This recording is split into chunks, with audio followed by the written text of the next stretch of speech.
السلام علیکم ورحمۃ اللہ وبرکاتہ۔ جی ناظرین، کیسے ہیں آپ؟ امید کرتا ہوں کہ ٹھیک ہوں گے۔ اللہ پاک سلامت رکھے، خوش رکھے، اللہ پاک اپنے حفظ و امان میں رکھے، آمین۔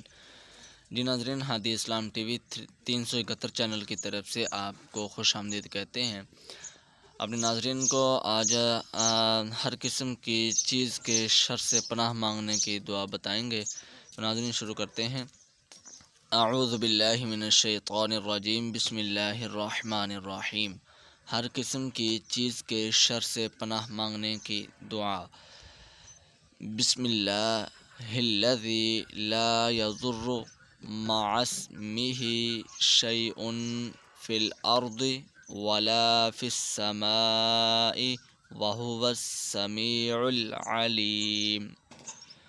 دوبارہ پھر سن لیجیے۔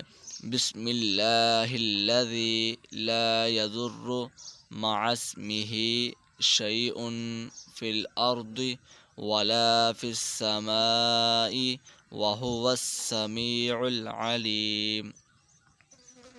بسم اللہ الذی لا یضر مع اسمہ شیء فی الارض ولا فی السماء وہو السمیع العلیم۔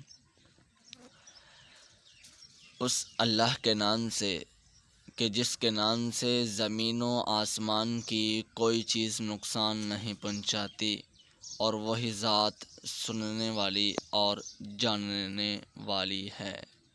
عثمان بن عفان رضی اللہ تعالی عنہ سے روایت ہے کہ رسول اللہ صلی اللہ علیہ وآلہ وسلم نے فرمایا، جو شخص یہ دعا صبح اور شام کو 3 دفعہ پڑھے گا، اس کو کوئی چیز بھی تکلیف نہیں دے گی۔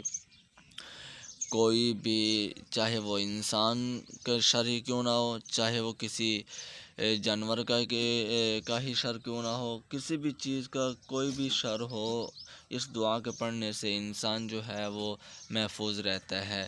تو یہ آپ صلی اللہ علیہ وسلم کا فرمان بھی ہے کہ جو اس دعا کو پڑھے گا 3 مرتبہ، وہ محفوظ رہے گا ہر قسم کی شر سے، آفات سے، صرف موت کے علاوہ۔ تو ناظرین، امید کرتا ہوں کہ آپ بھی اس پر عمل کریں گے اور دوسروں کو بھی اس کو پڑھنے کی تلقین کریں گے۔ اگر ویڈیو اچھی لگی تو اس کو لائک کیجیے اور شیئر کیجیے تاکہ دوسروں کا بھی فائدہ ہو سکے۔ تو ناظرین، اس کے ساتھ ساتھ آپ ہمارے چینل ہادی اسلام ٹی وی 371 چینل کو سبسکرائب کر دیجیے اور ساتھ لگے بیل آئیکن کے بٹن کو بھی پریس کر دیجیے تاکہ اس طرح کی مزید اچھے اور نئی آنے والی ویڈیوز کے نوٹیفیکیشن سب سے پہلے آپ کو ملتے رہیں۔ تو ناظرین، دعا میں یاد رکھیے گا۔ اللہ نگہبان۔